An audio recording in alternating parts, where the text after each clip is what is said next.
All right, so we're talking here about the mitzvah of living in Eretz Yisrael. And we have to go to the sources. Is there such a thing? Where does it come from?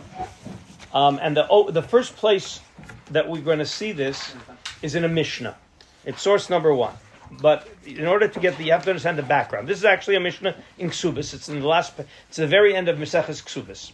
So there's a law that when a husband and a wife are married, so you know that if the husband divorces the wife, he has to pay her a ksuba. However, if he divorces her because she's behaving inappropriately, he's allowed to divorce her without a ksuba. If the husband is behaving inappropriately, the wife can take the husband to Beis Din and demand a divorce with a full ksuba. So there's an idea that a husband could divorce a wife and she loses the ksuba, or that the wife can demand a divorce and she gets her ksuba. Okay? And now there are different. The Gemara talks about different reasons that justify a husband divorcing a wife without a ksuba, or a wife demanding a divorce, and the court will force the husband to divorce and have to pay a ksuba. Okay, those are discussed on various conditions. Again, if she violates halacha, then he can divorce her without a ksuba. If he violates halacha, she can demand a divorce. Okay. Now, what happens if they're living in a place? They're living in Chutz La'aretz, and one of the spouses wants to move to Eretz Yisrael, and the other spouse doesn't want to. Okay, so normally we have a rule, right? Kol hamishana yaro ala tachtona. When a couple gets married, okay, and all of a sudden one of the spouses wants to change the conditions. Okay, they got married and they were living in a very fancy house, right? And the husband's been learning Musar, and he says, you know what, we got to cut out the Gashmias. And the wife says, what are you talking about? I don't agree. He can't do that unilaterally. All right. In fact, if he does it, it might be grounds for her to demand divorce. On the other hand, interestingly enough, if they're living a simple life, and they win the lottery, and he now wants to build a huge mansion, and she doesn't want, he can't force. In other words, you can't change the conditions. There are some exceptions. What happens if they're living in London and one of the spouses wants to move to Eretz Yisrael? Hakol ma'alin la'Eretz Yisrael. Either one of the spouses, the husband or the wife, can force the move to Eretz Yisrael. Ve'ein hakol motziin. But neither one can force to leave. In other words, if they're living in Eretz Yisrael and one of them wants to leave, they can't force. What does it mean, force or not force? Force means that if I say the wife wants to move to Eretz Yisrael, the husband doesn't want to move, she can demand a divorce with full ksuba. All right? If he wants to and she refuses, he can divorce her without a ksuba. That's what it means, hakol mali. Okay? And ein hakol motziin means, but neither spouse can force to leave Eretz Yisrael. And then if they live in Eretz Yisrael, hakol malin liyushalayim, then hakol motziin. Echad hanashim, ve'echad hanashim, that if they're living in Haifa and one spouse wants to move to Yerushalayim, then they can force it. Again, this is in the time of the Beis Hamikdash. Okay. Continues the Gemara, hakol malin la'atuye mai, la'atuye avodim, and even la'atuye mi nave yafe l'neve hara. Remember, I told you that if the husband wants to downgrade the living conditions, okay, he can't. He can't unilaterally downgrade the living conditions.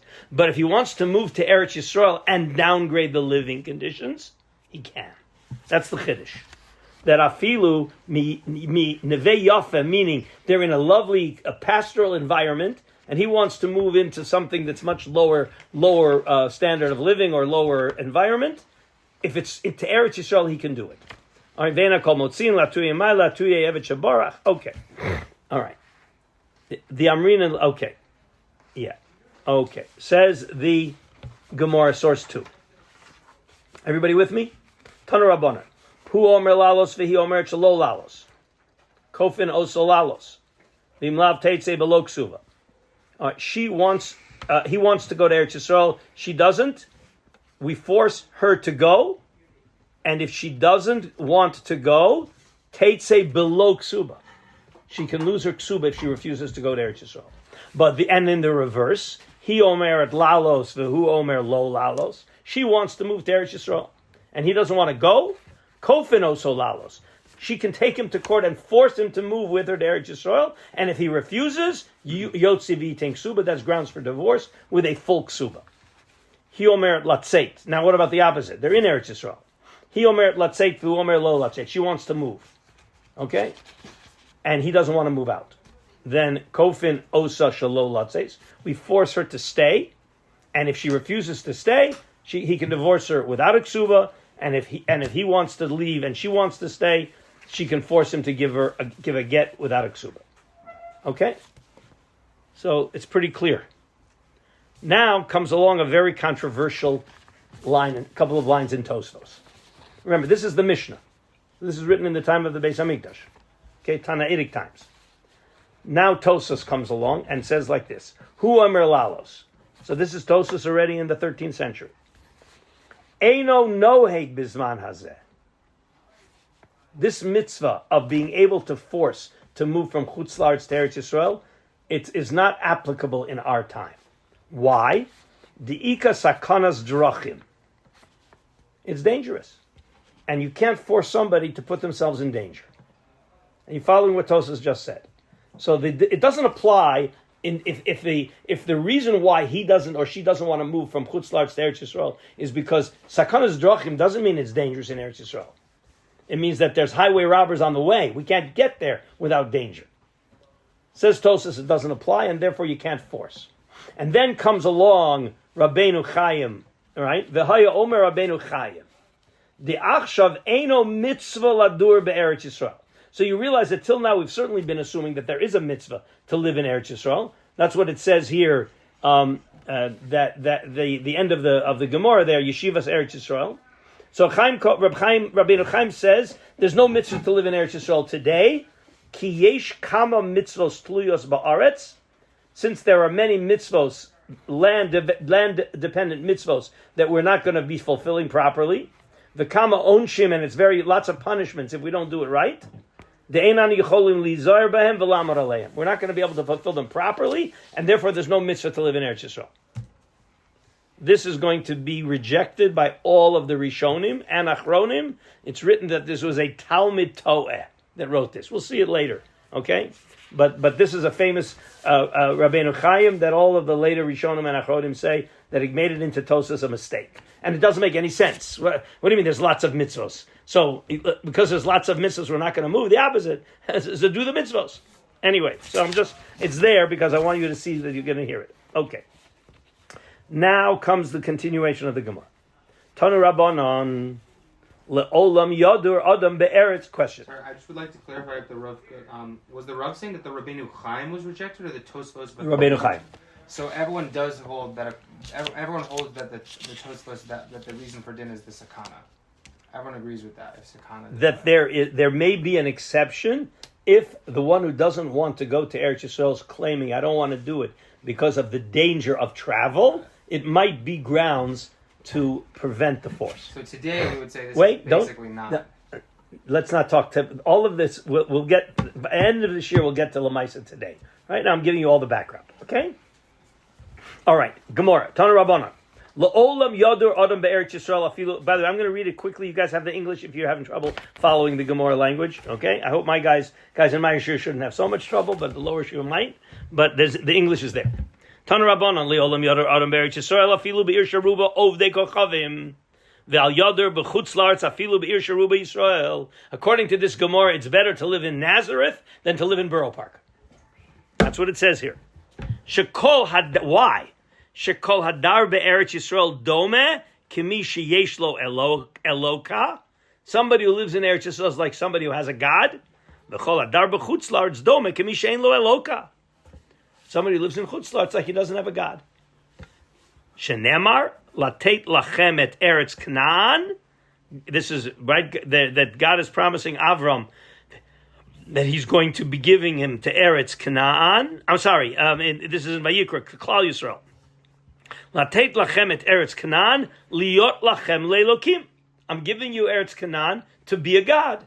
So that means that if you're not in Eretz Yisrael, it's like you don't have a god. Okay, that's the Gemara. Says the Gemara. That's the Brisa. Asks the Gemara, Kasha V'chol she'eno dar be'eretz ba'aretz ein lo eloka. What I mean? Somebody who lives in Borough Park is an apikoros. He's a heretic. He's an atheist. What are you talking about? Ela lo malacha kol hadar b'chutz la'aretz ki ilu oved avodos kochavim. It's as if he was worshiping idols. Where did that come from? You need a proof text for that. V'chein, but David Omer, David is saying that ki gershuni hayom mihistapech benachlas Hashem. He was chased out of Eretz Yisrael. Leimor, and they were telling me lechavod Elohim acherid, and they were telling me go worship idols. They chased me out of Eretz Yisrael, and they told me go worship idols. Says the Gemara, "V'chimi amar lo leDavid lechavod Elohim acherim." Nobody told him to go worship idols. They told him to get out of Eretz Yisrael. Ela lo malacha kol hadar b'chutz la'aretz ki ilu oved avodas kochavim. If you live in chutz la'aretz, it's as if you're worshiping idols. Meaning that what it means is you're disconnecting yourself from God. Living outside of Eretz Yisrael, says the Gemara, is a disconnect from God. Okay, now we have a story. Rabbi Zera. Rabbi Zera was a Talmid of Rav Yehuda. Rav Yehuda was an Amora in Bavel. Rabbi Zera, even though he's Rebbe, he was a Talmid of Rav Yehuda in Bavel, and he wanted to move from Bavel to Eretz Yisrael. We're in the Talmudic time now. So Rabbi Zera, havi kamishtamit minei de Rav Yehuda. He was always avoiding Rav Yehuda, who was his Rebbe. De ba'a, he, Rabbi Zera, lemesak le'eretz Yisrael. He wanted to go up to Eretz Yisrael. Rabbi Zera wanted to make aliyah, and he was always avoiding Rav Yehuda. Why? De amar Rav Yehuda, kala ola mi bavel le'eretz Yisrael, over be'esei. If a person leaves Babylonia to go to Eretz Yisrael, he's violating an essay. What essay? Shenemar Bavela Yavo'u V'Shama Yihiu Ad Yom Pokdi Osam Ne'um Hashem. It's a pasuk in the Navi. It's a pasuk. All right. It's a pasuk in Yirmiyahu that when they were being sent into exile, and they're supposed to stay there until God redeems them. So therefore, there was an essay to stay in Babel. Hold questions for a few minutes. Okay. So that's what that was Rabbi Yehuda Shita, and Rabbi Zera wants to leave, and he doesn't want to confront his Rebbe who holds that you're violating an essay, so he avoided him. Says the Gemara of Rabbi Zera. But Rabbi Yehuda has a pasuk. What does Rabbi Zera do with that pasuk? How could he justify leaving Bavel to go to Eretz Yisrael when the pasuk says, right, Bavela Yavo'u V'Shama Yiyu Ad Yom Bokdi? Says the Gemara, Rabbi Zera interpreted to mean Bichlei Sharis Ksiv. It's talking about the Kalim of the Beis HaMikdash, that in exile they're going to be sent into Bavel, and only when they redeemed will they go back to Eretz Yisrael, i.e. the Binyan Bayis, the Binyan Abayis. The Rav Yehuda, Ksiv Krachrina. Okay, so there's a standoff how to interpret that pasuk. So since it's ambiguous, why was Rav Yehuda so convinced you're not allowed to go from Bavel to Eretz Yisrael? He had another pasuk. This is a pasuk in Shir Hashirim. Hishbati etchem benot Yerushalayim bitzvaot o ba'ilot hasadeh. And I don't have the continuation in the Gemara. Im ta'iru, im ta'oraru. If you awaken et ha'ahava, the love, achetechpatz. You're being sworn not to awaken the love until God wants. The love meaning to leave exile, to go back to Eretz Yisrael until God wants. So there's a shvuah when the Jews went into Galus, a shvuah not to go back to Eretz Yisrael until God wants. Okay, so it sounds like you're not allowed to go back. That's how Rabbi Yehuda is interpreting. Are you guys following this? So how did Rabbi Zera leave Bavel to go to Eretz Yisrael? And he did, because you realize he's called Rabbi Zera. He left. He went to Bavel. He went to Eretz Yisrael. So Hahu, that pasuk says Rabbi Zera, Ishelo Yalu Yisrael B'choma. So now we'll open the door. You've heard of the Satmar Shita, the 3 oaths. Here it is. This is the Gemara of the 3 oaths. So the first oath, Rabbi Zera interpreted it when it said we're being sworn not to awaken the love till God wants. It means that the Jews should not leave exile en masse. That's how Rashi understands B'choma, en masse. Okay? Or by force. Okay, so that sounds like a good interpretation. But Rabbi Yehuda, Hishbati Achrin Ksiv. It says it twice. That pasuk Hishbati Etchem. It actually, you're going to see it says it 3 times. Okay. So Rabbi Zera, what do you do with the second time? Hahumi boile lichere Rabbi Yossi, Rabbi Chanina, di Omar. Gimel shvuos halalu lama. 3 oaths. It says Hishbati Etchem benot Yerushalayim 3 times. Okay, you guys following me? You all have this? I'm not turning a page. You guys are turning a page. I guess it's going to the next page. I'm at the bottom of source 5. I think the English goes to the page, maybe. Oh yeah, the English turns the page. Okay, I'm in source 5. Correct? Is everybody with me? Yeah. Okay, so there are three oaths. Why do I need 3 times Hishbati Etchem? Achas shelo yalu Yisrael b'choma. 1 oath is not to go back to Eretz Yisrael either en masse or by force. 2 different pshatim in Rashi. Achas sheishbia kodesh baruch hu es Yisrael shelo yimrdu b'umos olam. The second oath was that you're going into exile. You should not rebel against the nations in which you are in exile. And the third shvua is the oath was given to the nations of the world where we're going into exile. They were given an oath. Shelo yishtabdu behen Yisrael yoter midai. They should not oppress us more than necessary. They should not over-oppress us. Those are the 3 oaths. Okay? All right. So again, this is the source of the 3 oaths. This is the Satmar Shita, that you're not allowed to leave. You're not allowed to go to Eretz Yisrael en masse. That was their opposition to Zionism. Okay, it's en masse. You're rebelling against the nations of the world. Okay. Just quickly, I mean, of course, the Satmar Shita at the end was rejected by all other Torah scholars for a number of reasons. The most glaring reason was 1917, the Balfour Declaration. Once the non-Jewish world gave us permission, so it's not already called by force, okay, and therefore we didn't violate the first oath, which is b'choma, by force, and we didn't rebel against the non-Jewish world, and certainly after 1947 with the partition plan, okay, and the last thing is that after the Holocaust, it appears that the Goyim violated their oath, because what was the oath? That we're in exile, but you can't oppress us more than appropriate. And certainly the Holocaust was oppression more than appropriate, and therefore that basically annulled the entire system of the oaths, and therefore it's all off. Another explanation is that it says the oaths are, don't go back until I want, ad she'echbatz.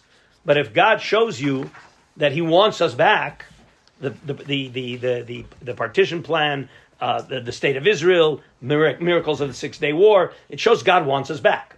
And therefore, it's certainly not a violation of these oaths for us to be coming back. Question. My understanding is that Satmar viewed it as a test, though. So how could you look at those signs of desire and I know for sure that it's God's real will versus the Yetzer Hara or Satan? You're asking, what you're doing is you're asking me to explain the Satmar Shita. Isn't that what you're asking me to do? I'm telling you how we view it. We view it that once the nations of the world gave permission and that they violated their part of the deal, everything is off. That's how all the Torah scholars viewed it. Okay? And therefore there was no problem of coming back. And again, now half the Jewish people are here. It's very clear that it's it's very clear that God wants us to be back. It's very clear. Okay. All right. Now another story. Rabbi Zera. I'm in source number 6. Okay. Remember Rabbi Zera, our good friend, who didn't want to meet up with Rabbi Yehuda because Rabbi Yehuda felt that it was improper for him to move to Eretz Yisrael. So Rabbi Zera, ki havi solik le'Eretz Yisrael. Now he's on the way. Okay. And lo ashkach mavra le'ma'avar. He couldn't find a ferry to take him across the river to go into Eretz Yisrael. Okay, he was stuck. Nokat b'metzra v'ka'avar. He took a little raft, a very dangerous little raft, and he went across in a very dangerous, like he went on a couple of logs to get across. Amar le'ahu tziduki.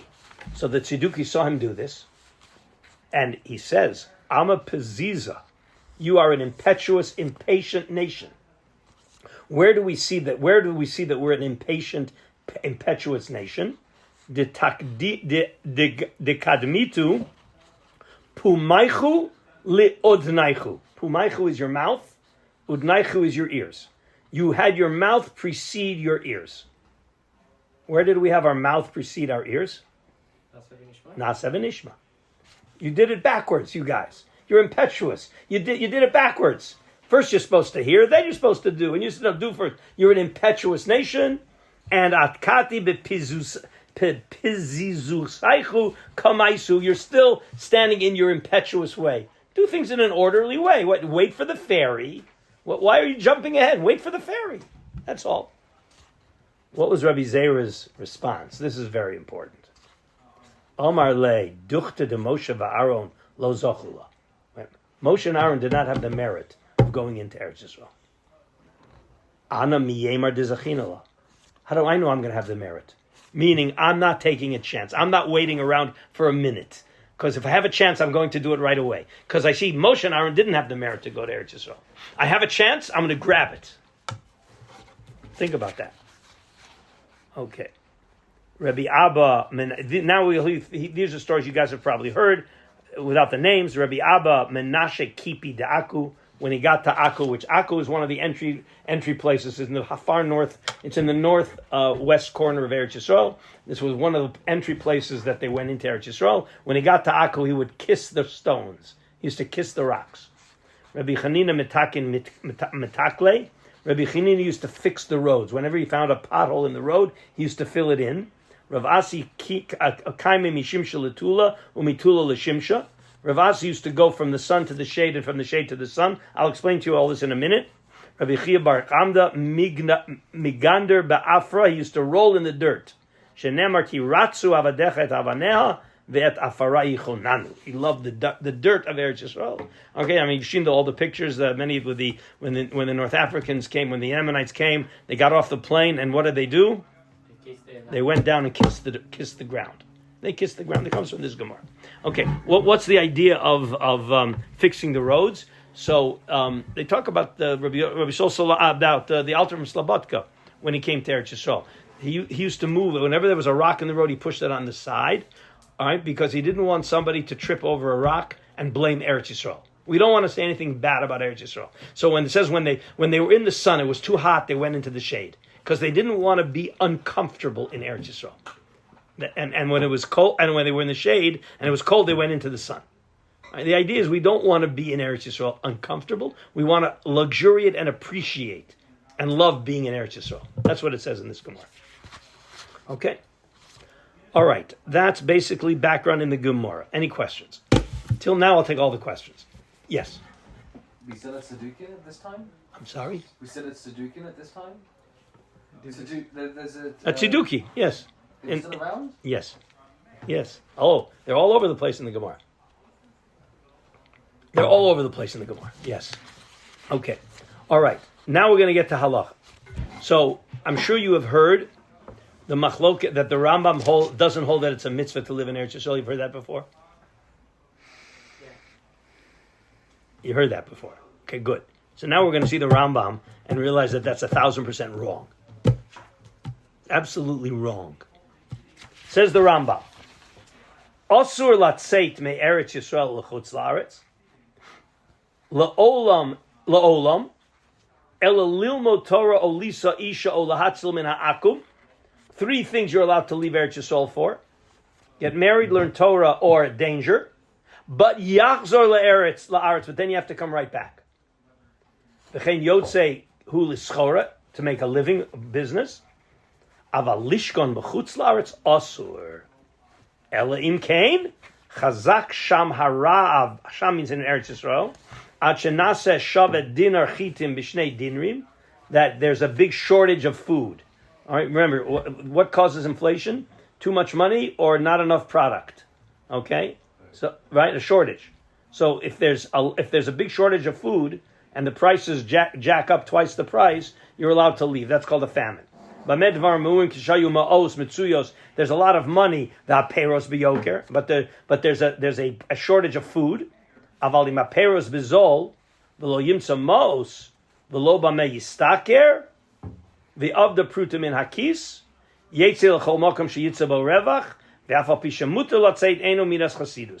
Okay, again, there are two reasons why there's a problem with food. There could be lots of food, but no money.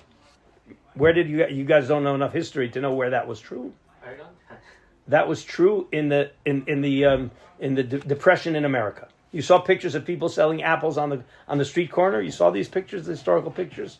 There was plenty of food, but there was no money. Nobody had any money because there was mass unemployment, no credit, and therefore there was a lot of product but no money to buy it. That's one kind of a shortage. The other kind of shortage is that there's plenty of money, okay, but there's no product. That's Russia. That's communism, socialism, right? Where the government controls the flow of the product, and there's a shortage. Because when you have price controls, if you have price controls, you've destroyed the free market economy. So people just don't produce. It doesn't pay to produce. Okay. So anyway, those are justifications to leave Eretz Yisrael. But he says it's not a midas chasidus even then. And where do we see that? We see that by Machlon and Kilyon. The story of, in the beginning of Megillat Ruth. They left Eretz Yisrael because there was a big famine. They were Gedolei Hador, umivnei tzor Gedolei Yotzu, v'nitchayvu kliya l'makom. Basically, they died in Chutz La'aretz. Okay? Gedolei Chachamim hayu menashkim al Techume Eretz Yisrael, umenashkim avanea, mitgalgalin al Afra, v'cheinu omer ki ratzu avadechet avanea, v'etafara yuchananu. We just read that in the Gemara. The Rambam brings that lahalacha. And then it says, La'olam yadur adam be'eretz Yisrael afilu be'ir sharuba akum, v'al yadur b'chutz la'aretz afilu be'ir sharuba Yisrael. Shekol hayotze l'chutz la'aretz ki'ilu oved avodah zara. The Rambam is paskening that Gemara lahalacha.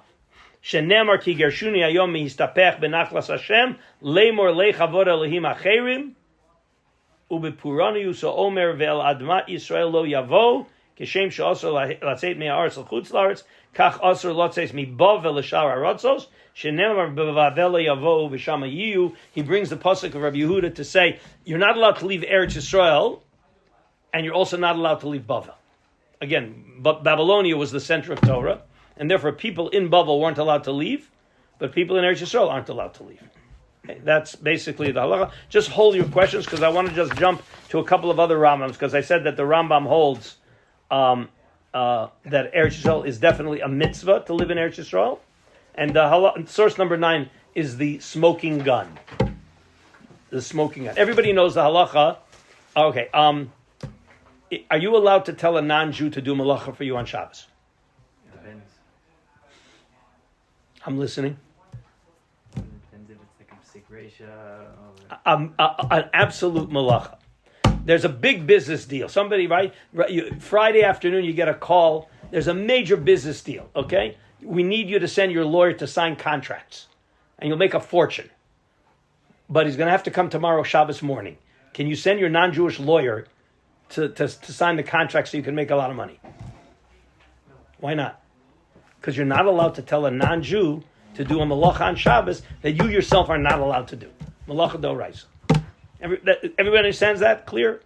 Okay. So here's the story. You're negotiating to buy a house in Eretz Yisrael from a non-Jew. But the contract, but the non-Jew, you're talking about it on Shabbos, and the non-Jew is leaving in 2 hours.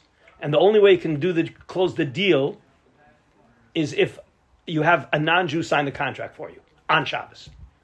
Says the Rambam. Source number 9. Halokeach bayit be'eretz Yisrael min hagoy. You want to buy a house in Eretz Yisrael from a non-Jew. Mutter lo lomar legoy lichtov lo shtar b'Shabbos. You're allowed to instruct the goy to write the contract on Shabbos. Why?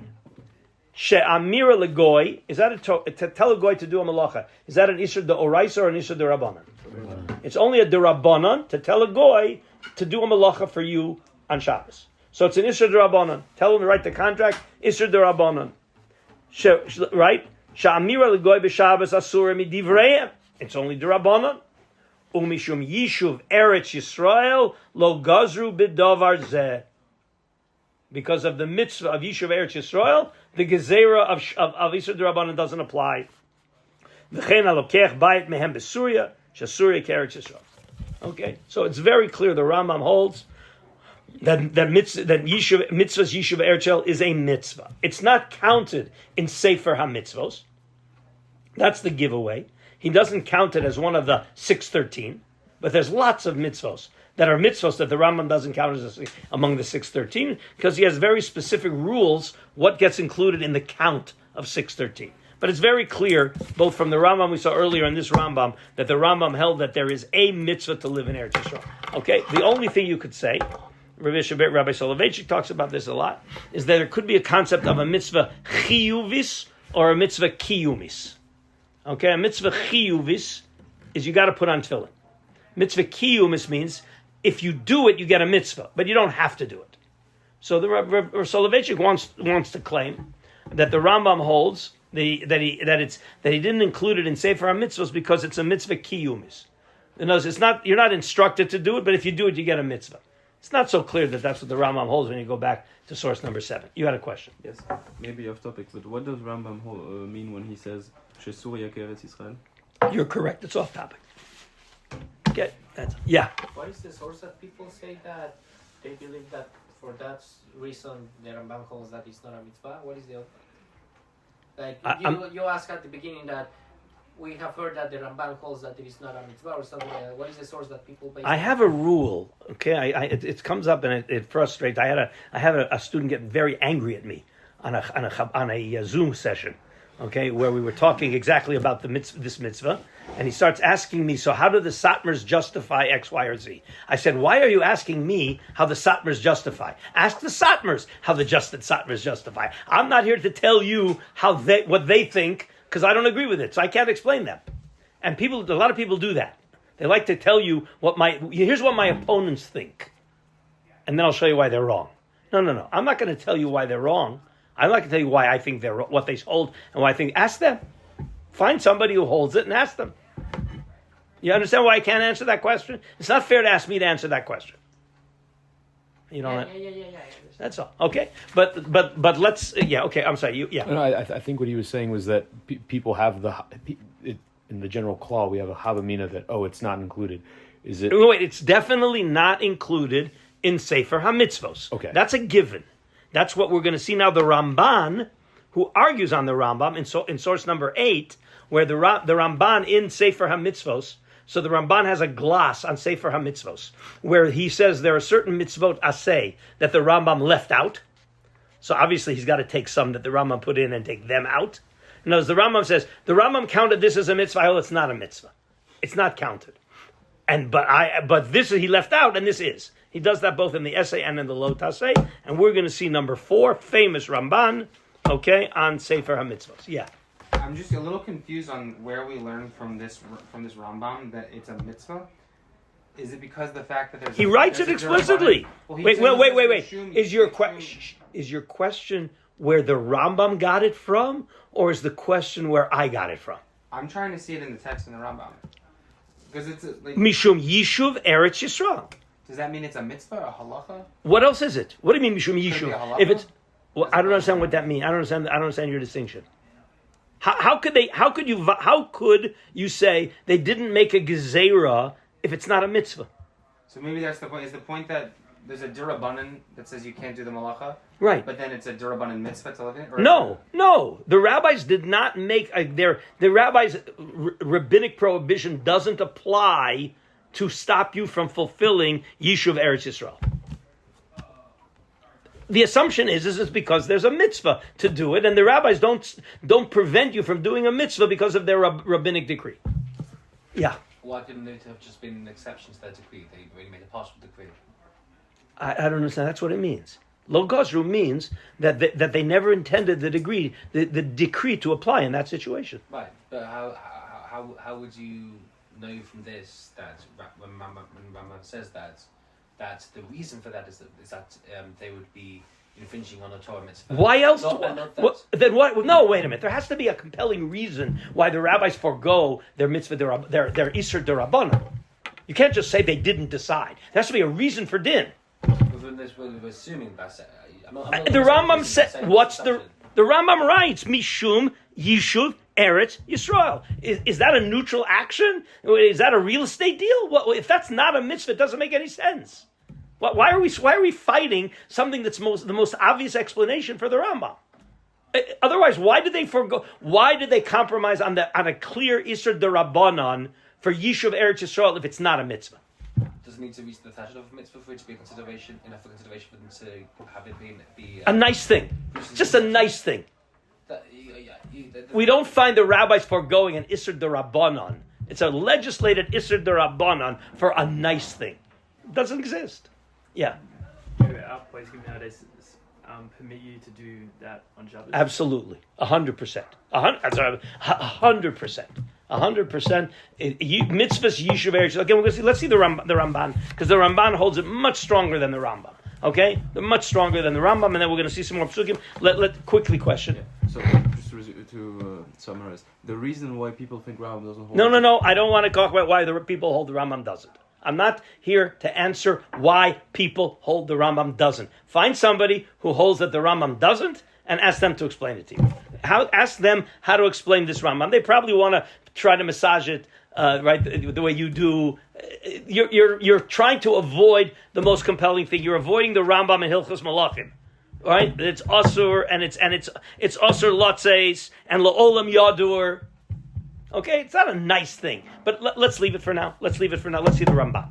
Okay, the Ramban, famous Ramban, source number 8. Every religious Zionist knows this Ramban by heart. Okay, every religious Zionist knows this Ramban by heart. Okay, I'm telling you. Okay, trust me. Okay, all right. So you have the English on the back page. I'm going to do it in the Hebrew. Okay, what was that? Saint gets memorizing. Mitzvah Revis. Again, the idea here, it's the mitzvah revis means because remember there are 365 negative commands and 248 positive commands. So the Rambam in Sefer HaMitzvos lists 248 positive commands, and the Ramban on Mitzvahs Essay 4 takes something out and puts this in instead. Number 4, Nitzavenu la reshet haaretz. Asher natana kel yitbarach litalel la'avotenu la'avram liyitzchak u'liyaakov. We have been commanded to inherit the land. A mitzvah to inherit the land. V'lo nazva biyad zulatenu min ha'umot o lishmama. And we are prohibited from allowing it to remain in the hands of non-Jews or even to allow it to remain desolate. V'hu amru lahem. Where do we see that? V'horashtem et haaretz, you will inherit the land. V'yeshavtem ba, and you will dwell in it. Ki lachem natati et haaretz, I gave you the land. La reshet ota v'nachaltem et haaretz, to settle the land. The Ramban is quoting psukim in the Chumash that show that you have to inherit the land and settle the land. That's why you got the idea that you can't just leave it desolate. V'nichpal kazeh inyan b'mitzvah zu b'mekomos acherim. This is repeated, says the Ramban, in numerous places. Ke'omro, bo'u u'reshu et haaretz, asher nishbati lavotechem. Go and inherit the land that I promised to your forefathers. Upireit otam lahem b'mitzvah zu, kula b'gvuleh u'meitzareh. And right after that, it gives you the borders. Kamosha Amru Bo Hara Amori, Bel Kol Shchena, Barava Baharu Bashvela V'Negev, Chofayam. It gives you all the borders of where you're commanded to inherit it. And says the Ramban, Lo Yanichu Mimenu Makom. You're not allowed to leave any of it undeveloped, unsettled. The Harayash is mitzvah. Where do we see that it's a mitzvah? Amru Yitbarach Be'inyan Hameraglim. Alei Reish, remember they were told, Alei Reish, go and inherit. Kasher diber Hashem Elokecha lecha al tirav al techat. That's what Yoshua said. Alei Reish kasher diber Hashem. God told you to do this.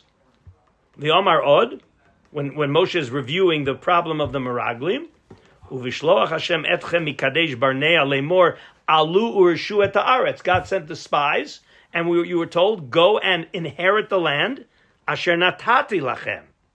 And then, kasher lo avu la'alot, what happens when they didn't want to go? right? When the spies convinced people not to go. B'mamar hazeh katuv v'tamru et pi Hashem Elokeichem. All right, you tamru, you. What do I have in English? You rebelled against the word of God, right? A merid. All right, you rebelled against the word of God. V'lo hemantem lo v'lo shmatem b'kol. You didn't listen to him, i.e., that you didn't go into Eretz Yisrael.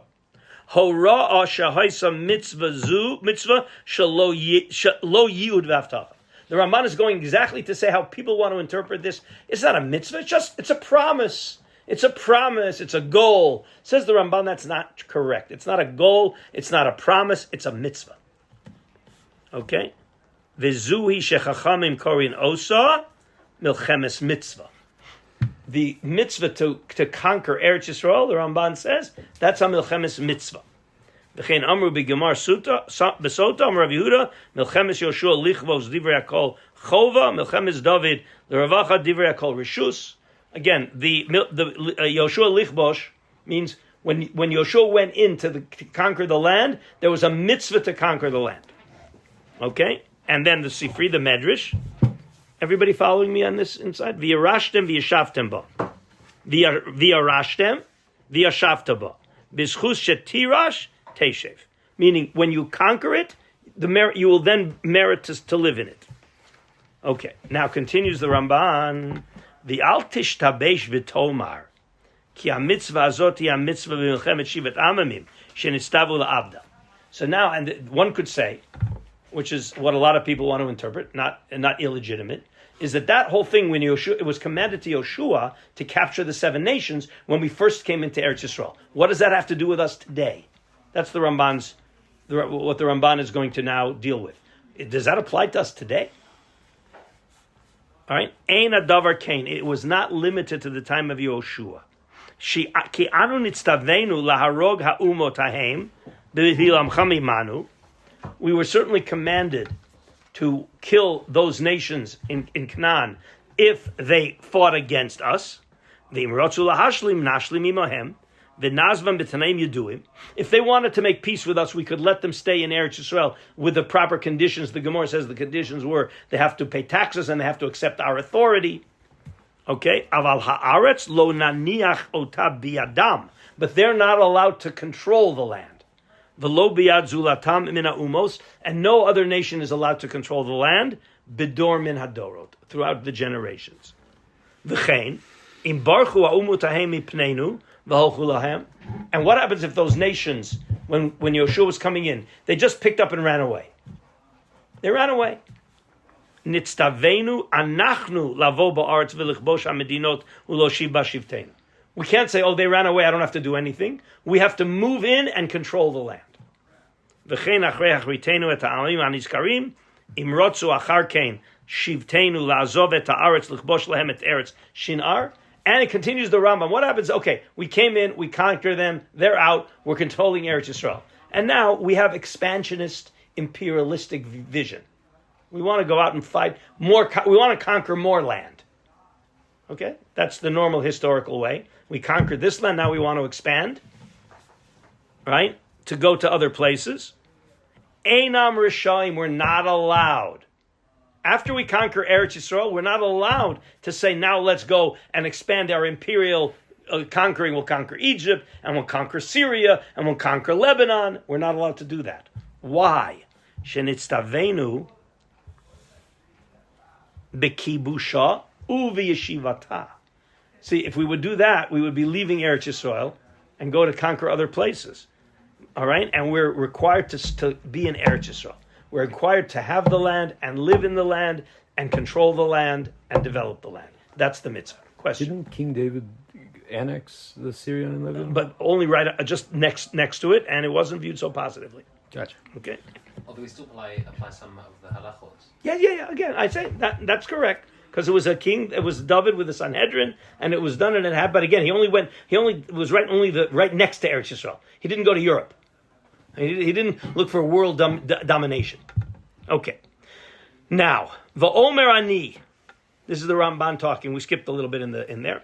V'omer ani ki ha-mitzvah shechachamim mafligim ba v'hi dirat Eretz Yisrael. At she'amru the mitzvah that the Chachamim exaggerate in such a positive way is living in Eretz Yisrael. Okay? Sha'amru shekol hayotzi mimenu v'dar b'chutz la'aretz yehei be'einecha ke'oved avodah zara. Shenemar, and he brings the proof text. Okay? V'zulat, I skipped a line. Haflogas ad gedolo she'amru bo hakol hu mitzvahs esei hazeh shenitztavenu la'reshet ha'aretz lo shevet. He says all of these tremendous praises that we find in the Gemara about Eretz Yisrael, it's all because there's a mitzvah of Eretz Yisrael. Vimkein hi mitzvahs esei lidoros. It was not just a time of the biblical times, it's a mitzvah for all generations. Mitchayev, listen to this. Mitchayev kol yachid mimenu. Every individual has that mitzvah applying to him. Vafilu bizman galut. Ki adua b'talmud b'mekomos harbe.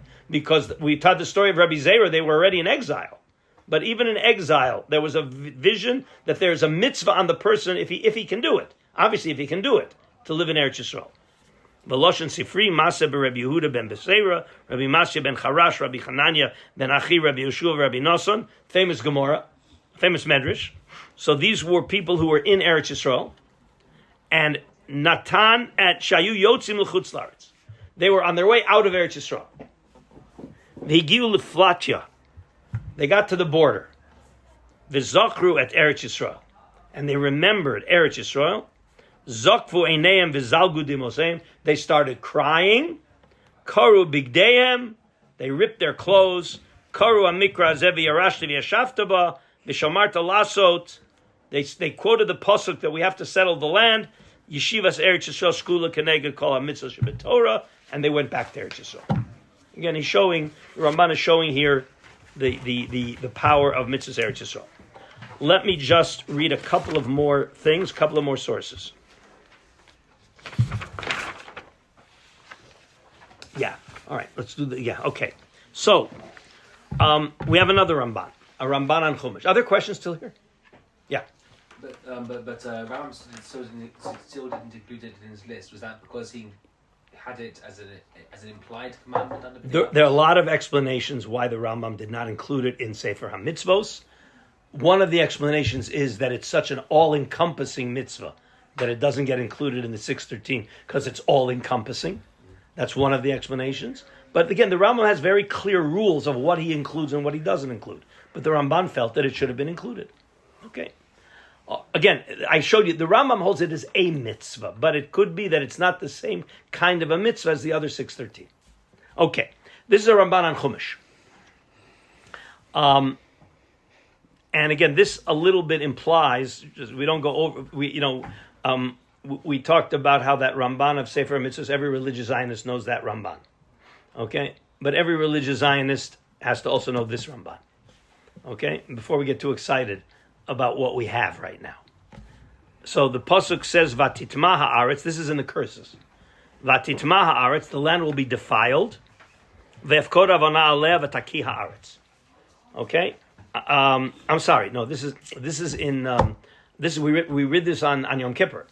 This is where all of the arayot are mentioned, and then it says that people who behave like this in Eretz Yisrael, i.e. the sexual promiscuity. So it defiles the land. And what are the consequences of defiling the land?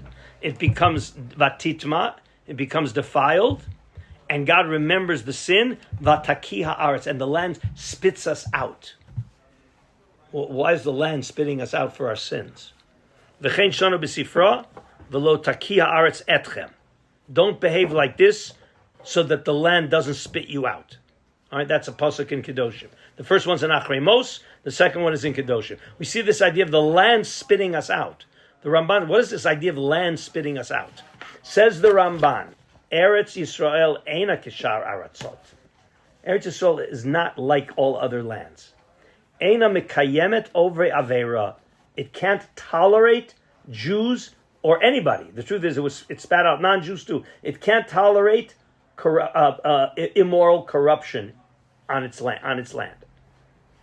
Okay, and it says ve'ein imo el nechar shelo tehe rishut leechad misarei omad lavo lishlot bachem V'huma mamram kol adar b'chutz la'aretz doma k'mi she'ein lo eloka shenemar latet lachem et eretz kanan liot lachem le'elokim and ve'omer ki yershuni. The idea is Eretz Yisrael has a very special sensitivity.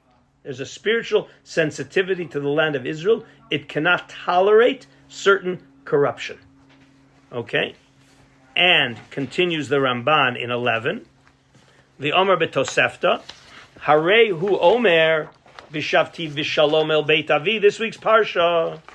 Vishavti vishalom el beit avi. No, I'm sorry, next week's parsha. Or 2 weeks. Ve'haya Hashem li le'elokim. Listen to what it said. Shafti b'shalom el beit avi, meaning I'm going to come back from Lavan to Eretz Yisrael. Ve'haya Hashem li le'elokim, and God will be my God. V'omer lated lachem et Eretz Canaan. Kol zman shatem be'Eretz Canaan hayiti lachem le'elokim. When you're in Eretz Yisrael, God is a God. Ein atem be'Eretz Canaan, kiviyochol ein ani lachem le'elokim. It's as if I'm not a God. Okay. And continues the Ramban. This is source number 12. Umin ainyan hazu amru b'sifri. V'avadatem mehera. Oh, this is okay. Yes, this is I'm sorry. This is a shocking Ramban based on a medrash. So look at the pasuk. You guys say it in Kriya Shema.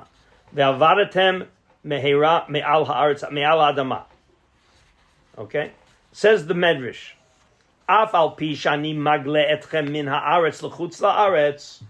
I'm going to exile you. You're going to violate the Torah. V'avadatem mehera me'haaretz. You're going to be thrown out of the land. Heyu mitsuyanim b'mitzvos. You have to be meticulous in your mitzvos. Shekishetachzeru. When you come back from Galus, lo yiyu aleichem chadashim. We don't want the mitzvos to be new. We want you to stay in practice. Mashal, what's the example? Adon shekas al ishto. A king gets mad at his wife, and shalcha lebeit avi, sends her back to her father's house. And kicks her out of the house for a little while. But what does he tell her? Hevim it kashet tachshitim. You should adorn yourself every day. Put on your jewelry, put on your perfume every day while you're in your father's house. Why? Because you're going to come back. And when you come back, I want you to be in practice. Says the Ramban, what this medrash is telling you is, V'hinei katuv sha'amar, follow me in 12, second paragraph of 12. Avadatem mehera v'samtem et dvarai eila. That's all together in Kriya Shema. Right? You're going to be lost from the land, and you have to put these words on your heart. Eino mechayev begalut ela b'chovat haguf ketfilin u'mezuzot. So when it says you have to keep mitzvahs in chutz la'aretz, of course we're not talking about Shemitah and Yovel and Trumas and Maisos, because those are not mitzvahs that you can keep in Eretz Yisrael, in chutz la'aretz. We're talking about tefillin and tzitzis, because they are mitzvahs for your body, and you can do those in chutz la'aretz. Upirshu bahen, but why am I doing those mitzvahs in chutz la'aretz? Kidei shelo yu chadashim aleinu kishenachzor la'aretz. You know why you're doing mitzvahs in chutz la'aretz? To keep in practice. Here's the key line. Ki ikar kol ha-mitzvos liyoshvim be'eretz Hashem. The basically fulfillment of mitzvos are for people in Eretz Yisrael. B'lefikach amru b'sifri v'yarashtem otav yeshavtem ba u'shmartem lasot. Yeshivas Eretz Yisrael skula keneged kol ha-mitzvah shebetorah, because you can really only do the mitzvahs in the first hand, in the primary way, in Eretz Yisrael. You have to keep mitzvahs in chutz la'aretz, but you know why? To stay in practice. That's what it says. When you're putting on tefillin in chutz la'aretz, you're not doing the ikar mitzvah. You're doing it. You got to do it. It's a deoraisa, but it's a deoraisa on a lower level than when you do it in Eretz Yisrael. That's what the Ramban is saying. That's what it says in the Medrash. It's to keep in practice. So when you're doing it in Eretz Yisrael, you're doing it for real, and when you're doing it in chutz la'aretz, you're keeping in practice. Quite shocking. Questions? I have questions, but I could wait for the end of this year for the rest of it. Okay, so I'm going to tell you that the source 14. I don't have an English translation of it, but this is where the rubber hits the road. This is a Pischei Tshuva. Pischei Tshuva was one of the late Rishonim, early Achronim in Poskim. He's in the Shulchan Aruch. Any Shulchan Aruch has Pischei Tshuva, and he brings down very, very much Lamaisa. All right, so I'm going to run through this. I'm going to say it in English as I go through. I'm not going to read the Hebrew. I'm going to translate it in English. You can follow me in the Hebrew. Okay, so the Pischei Tshuva brings the Be'er Heitev that Bizman Hazeh, it's a mitzvah to go to Eretz Yisrael. Because this is Pischei Tshuva. Well, I'm sorry. Look at 13. 13 quotes the Mishnah that we saw about forcing a husband or a wife can force to go to Eretz Yisrael. The Shulchan Aruch brings it lehalacha. This is the Shulchan Aruch. Halacha. Okay, that if he wants to go, he can force her. If she wants to go, she can force him. Halacha lemaisa. Okay, on that, right, and then he brings the Tosfos. Yesh Misha Omer, I'm in source 13, hey. Yesh Misha Omer dahar de kofin la'alot hainu b'de'efshar below sakana. You can only force when it's not dangerous. And therefore, in certain places you don't force. Okay? And therefore, he says it could be that there's excuses if it's dangerous. Okay. Comes along the Pischei Tshuva to say like this. Okay. So he brings a Me'il Tzedakah. I'm going to run through it in Hebrew. You can follow me in the Hebrew. You'll see what I'm translating.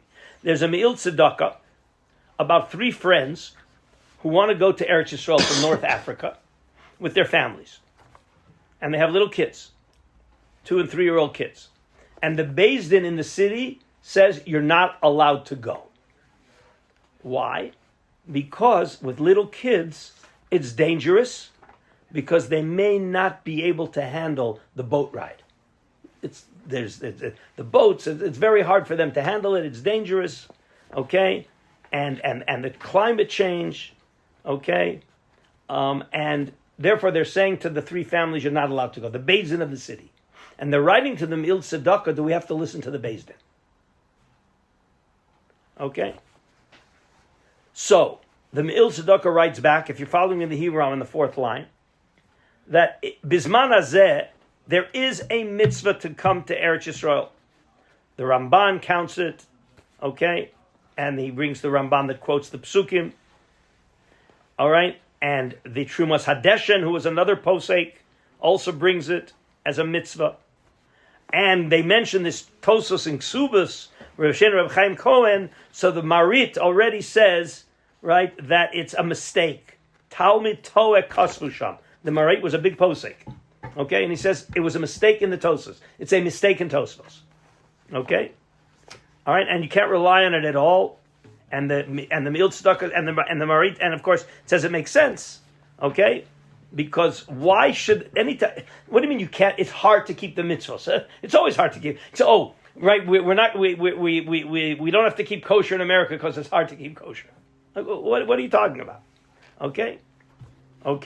And therefore, he writes the Kol HaPoskim, Rishonim Achronim, that we have Paskin Lamaisa, the wife can force the husband to go to Eretz Yisrael. It's a mitzvah, okay? And certainly, therefore, we don't hold of this Reb Chaim in the Tosfos. It's viewed as a mistake, okay?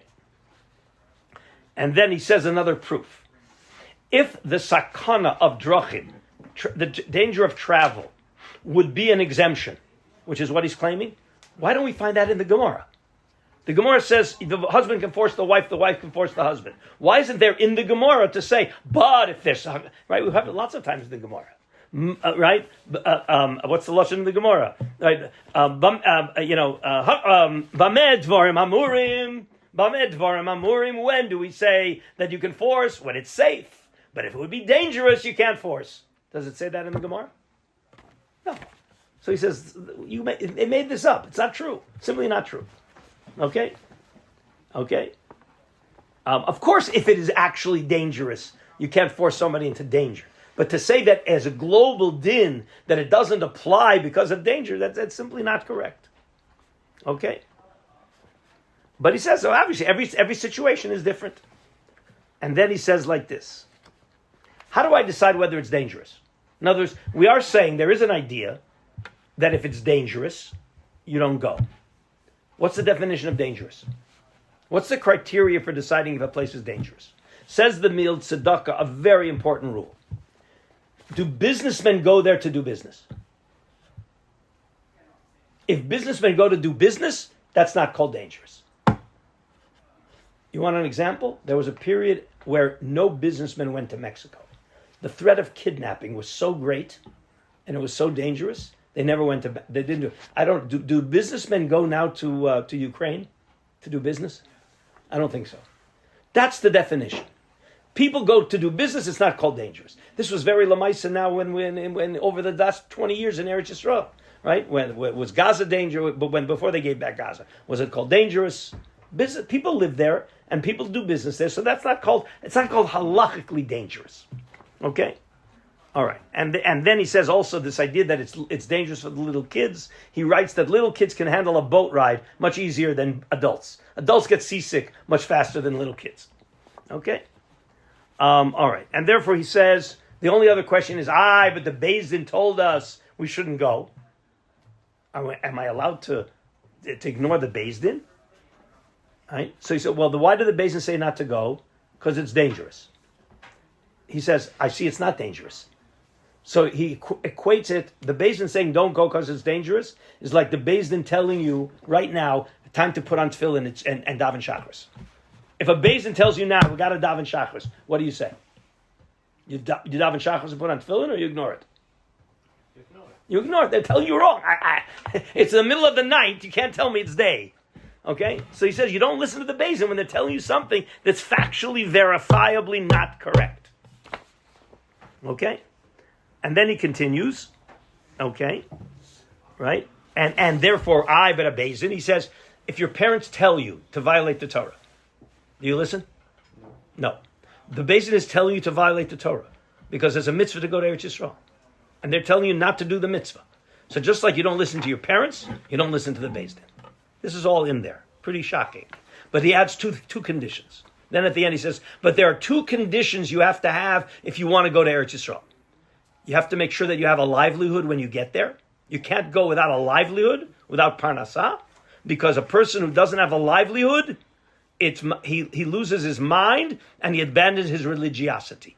It's ma'avir al da'ato ve'al da'at kono. Not having a livelihood could lead you to abandon your religiosity and just be emotionally unstable. And you have to have education for your kids. That's what he writes here explicitly. Education for your kids and making a livelihood. And this is one of the reasons why, in the last 50 years, there were many Gedolim that told people not to move to Eretz Yisrael, either because in the old days, there was a famous joke in Ben Gurion's time. What do you have to do to have $1 million in Eretz Yisrael? Start with 2 million. That was Israel in the 1950s. All right, there were no jobs, terrible unemployment, there were shortages. Okay, today it's not true. Today there's not a problem of parnas in Eretz Yisrael. In fact, there was a period of time a number of years ago where the economy in America was very bad, and people were coming to Israel because you can get a good job in Israel. Okay, but education for the kids, that's clearly an issue about decision to make aliyah is how you're going to educate your kids. Anyway, that's the halacha l'maisa.